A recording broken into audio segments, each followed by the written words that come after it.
This is Spare Time Repair, and this is a Magnavox AK630. A few people have asked me to feature a Philips player on this channel, and because Philips own the Magnavox brand, I hope they'll consider this a Philips player in all but name. This is a MIDI-sized unit that arrived in a very small box that also contained this live insect and a very old-looking pair of RCA cables. If the former free gift was unintentional, the latter was evidently a mistake. One look at the rear of this player reveals no RCA jacks, and a fixed cable that's missing its plugs and looks like it's been run over. I didn't recall any mention of that in the listing, nor of the significant rattle that can be heard from within. The fault that was mentioned is that the front panel buttons are unresponsive, but I don't want to confirm that until I've seen what's rolling around loose inside. I had another look at the listing to check the photographs, and in those the RCA cable looks intact and in good condition. So what on earth happened to it? Did the insect eat the plugs for sustenance?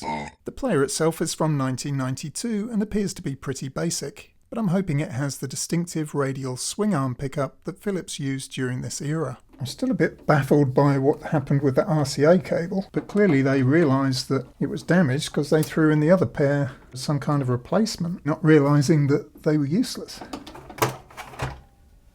Well, that's pretty underwhelming. And the rattling part is this screw post. Where does that come from? You have a dead spider in the side here.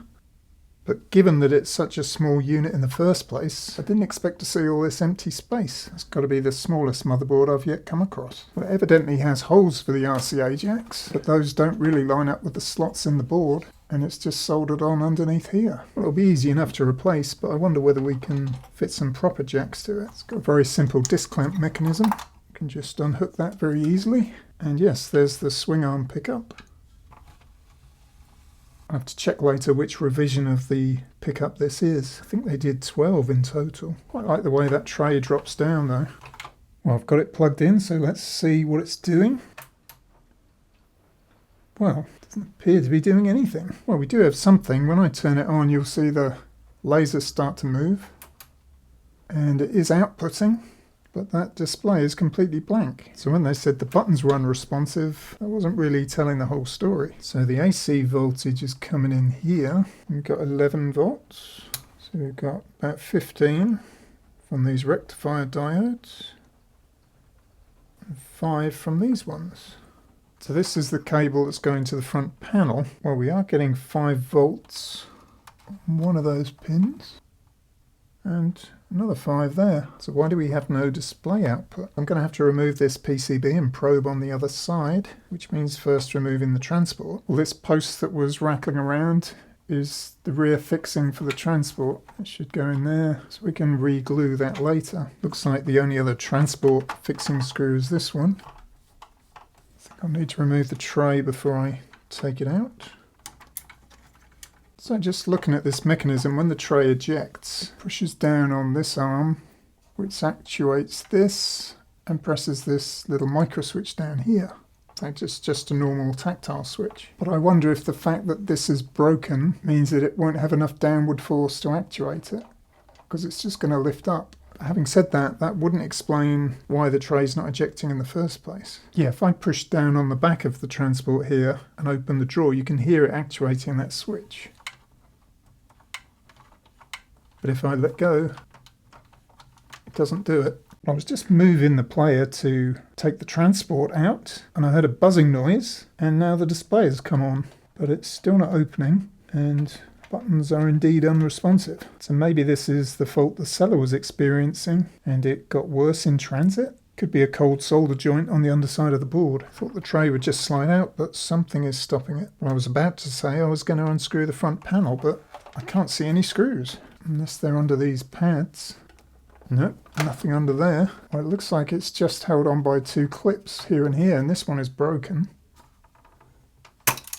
And now so is that one. There's a clip in the bottom here as well. I can't unclip this side because it's under the transport. And something is stopping me releasing the transport. Now there is a clip in the middle here as well. Just trying to get the tray front off from underneath. It looks like you lift up this tab here, and it just slides across. I never understand why people leave these stickers on. Certain stickers look okay, but not this one. Okay, managed to unclip that. And even the front panel PCB is just held in with clips. So will the transport lift out now? I'm going to disconnect the front panel. That'll make things easier. Well, there is another fastening screw under here, but it's under the tray. So that must come out. Why wouldn't that come out before? These parts are just separate. Interesting design. Now we can undo this. There's a flat flex cable here. Don't want to damage that. Well, this is a little bit tricky because it's one of those sockets where you have to lift the tab up to release the grip. Here we go. So to remove the transport entirely, I need to disconnect these two plugs, but they look the same. So I'm just going to label them L and R.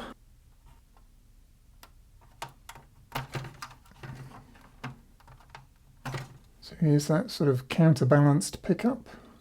And this one's got spring shock mounts rather than the usual rubber ones. Even the PCB is just clipped in. Well, I think that's the abdomen of the spider down there, stuck in all the grease.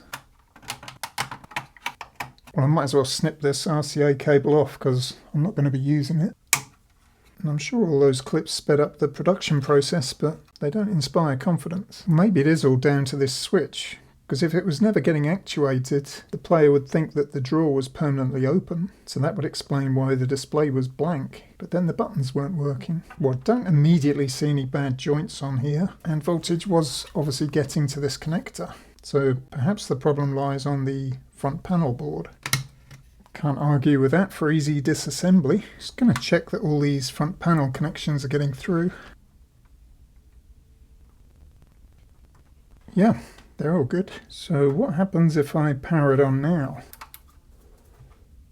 Get nothing on the display. Or is it on and we're just not getting a backlight? Well, there's certainly something going on. And will that disappear if I turn it off? Yeah, well that's just displaying random nonsense. Well, something is getting a little bit warm on here. Can't quite tell what it is. I need to get myself a thermal camera. Let's brush some IPA.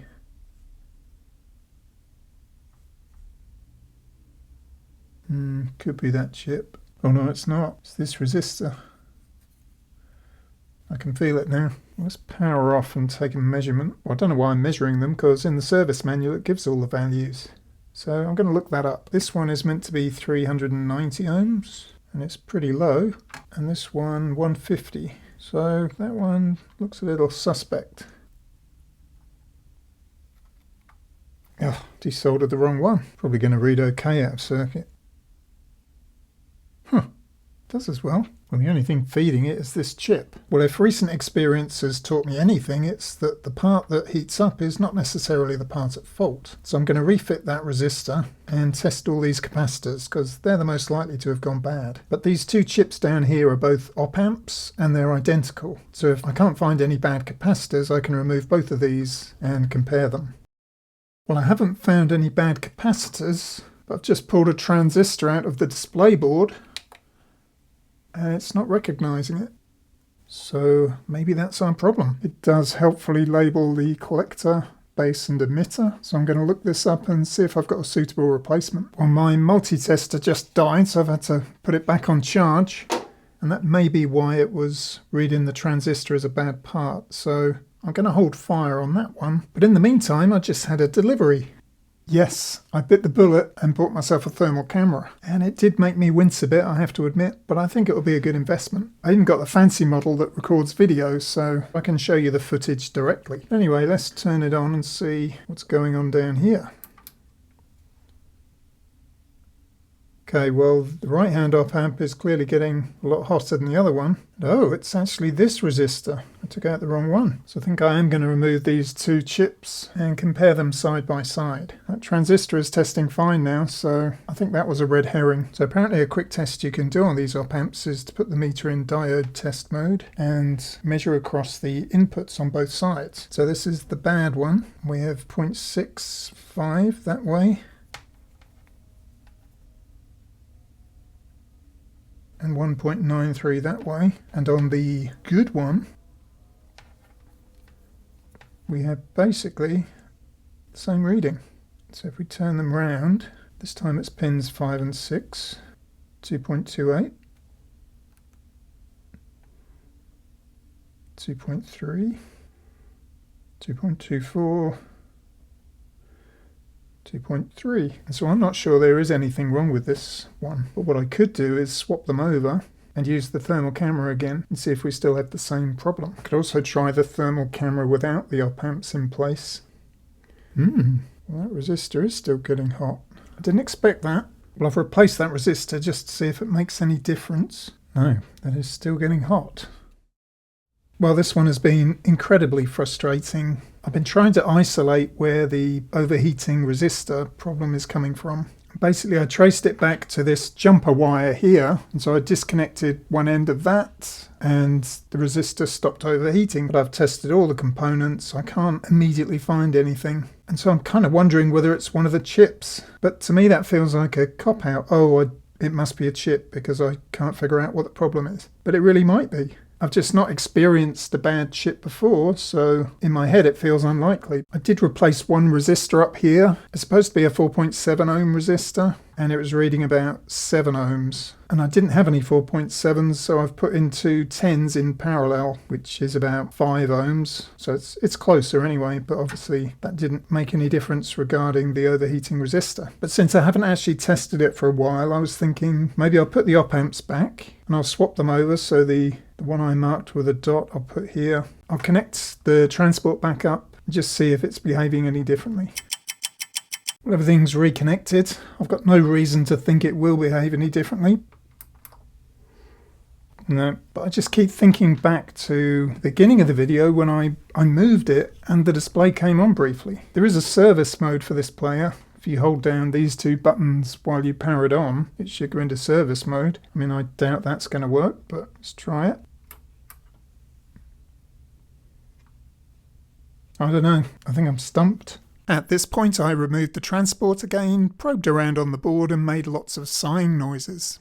I reflowed some joints even though they appeared to have good continuity, and wondered how I was going to rescue this video. I did this over a couple of days, so by then I'd kind of forgotten all the things that I had tried. I don't know what's going on, but I just powered it up for about the millionth time, and the display's come on, and it says open. What did I do? I mean, there must be a broken connection somewhere, something intermittent. I almost don't want to move it too much. You see this shuffle command come on? So obviously I want to connect the transport up again to test it. It's a nightmare to connect this flat flex. There's so little slack. So will it power on now?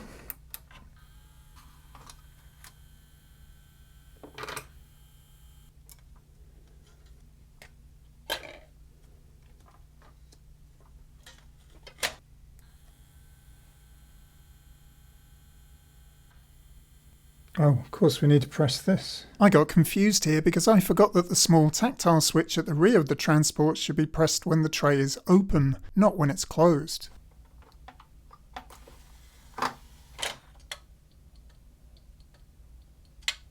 No disc. Well, I'm going to power it off again, maybe reinstate everything, because it might just be that it's off kilter, but I wish I knew why it was suddenly working. Okay, we're back together. It still seems to be behaving itself, and I re-glued that fixing post at the back of the transport, so it should now be operating the little switch correctly. So let's see what happens.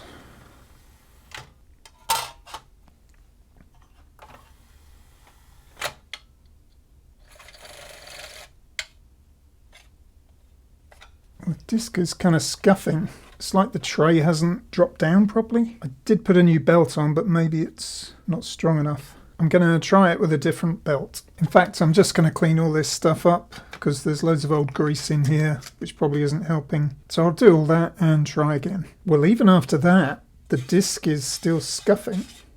And I actually think that the spindle is bent. Don't know if you'll be able to see this, but as I turn it, see that is a bit higher there. It's like the axle is bent, and so the turntable is not straight. And I think that's why the disc is scuffing.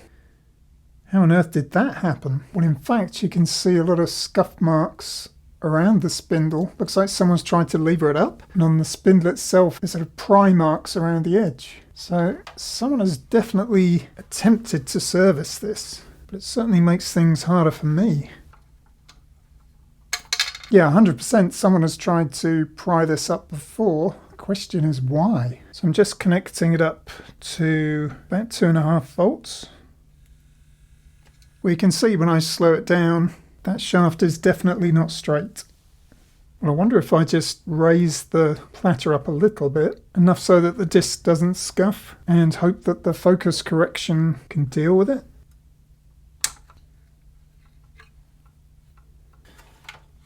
I think it's probably obvious this is not going to be a reliable player, even if I can get it working. But yeah, the disc is no longer scuffing. So let's try that.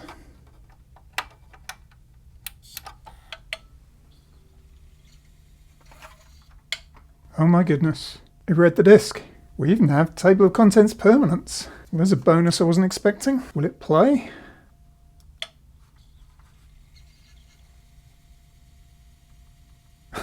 Unbelievable. Because I can't hook it up to the amplifier because we have no RCA cable. But I'm surprised even to be at this stage. Alright, so what are our buttons here? So this should be skip forward.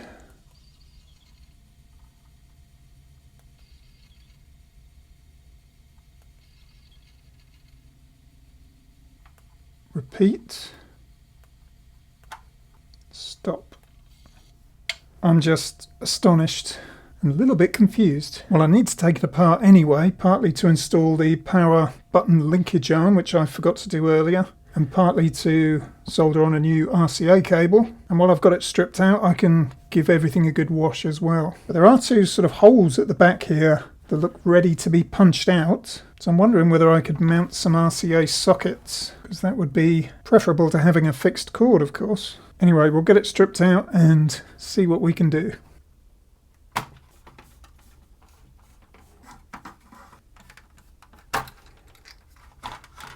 Couple of unused transformer wires just tucked away down there. Right, the chassis is all cleaned up. It's not perfect, but it's good enough for me. And this was clearly used for other machines, because as well as the unpopulated RCA jacks here, we've got an unused voltage selector switch here. And for those RCA jacks, I've bought myself these individual female sockets, but I think these holes are going to be too big, because there's not much of a shoulder on here to use. So instead I think I'm going to mount them up here. We can actually see from the hole that has been punched out that these are too big, and it would actually push through. It will also be out of the way of the PCB and allow that to be removed easily in the future if necessary. Alright, so these are just over 5mm. I think if I drilled a 6mm hole that would be good. So I've marked a couple of dots where the sockets are going to go, and I've put this one in line with the remote socket so that hopefully it looks less like a modification. Pilot holes first.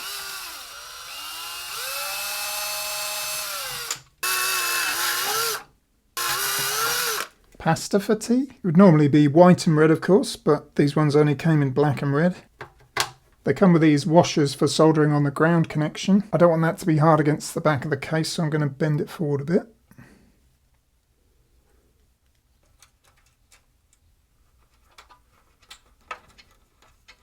And to connect those to the board, I can use an undamaged section of the original RCA cable. Just need to give it a bit of a clean first. I'll give myself plenty of slack.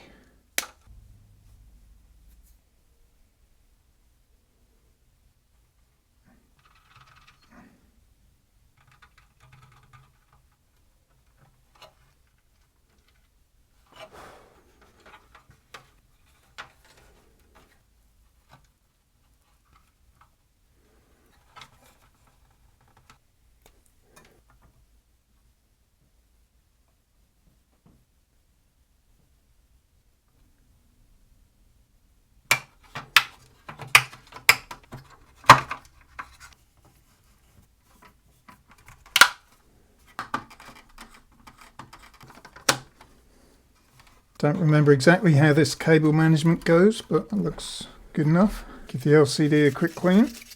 Given the front panel a good clean as well, and we know how easily this goes back. And I've been wanting to do this for ages.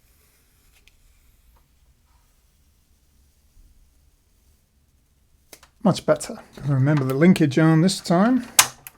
The flat flex for the transport is horrible to reconnect, but I think I've got it.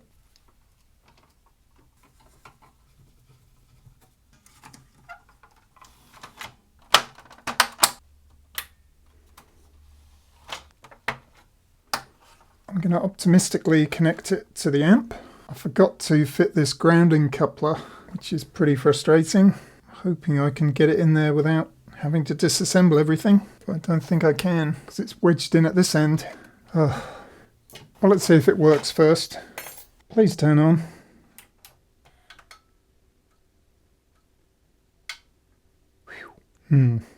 I don't think I've aligned that front PCB correctly because the open close button isn't working. Alright, that was a quick adjustment. I think it's okay now.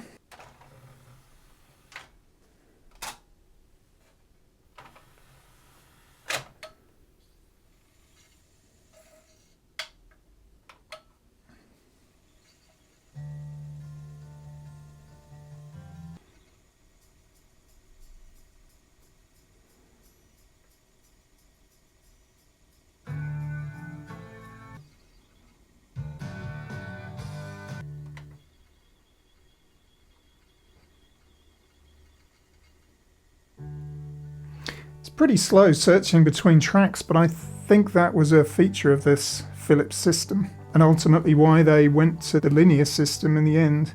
Well, I did go back and fit that grounding coupler, and while I'd love to say that its perfect alignment between the new RCA outputs was the result of forethought and careful measurement, it was in fact a simple case of good fortune. And perhaps I have to put the whole repair down to fortune, since I still don't know exactly what I did to clear the fault. It might have been one of the joints I reflowed, but I'll never know for sure, and I can only apologise for what might have been a frustrating watch. That resistor, incidentally, is still getting pretty warm, so I can only assume that that's normal for this player, and my time spent fault finding it was completely wasted. It's enough to make you long for a shorted capacitor.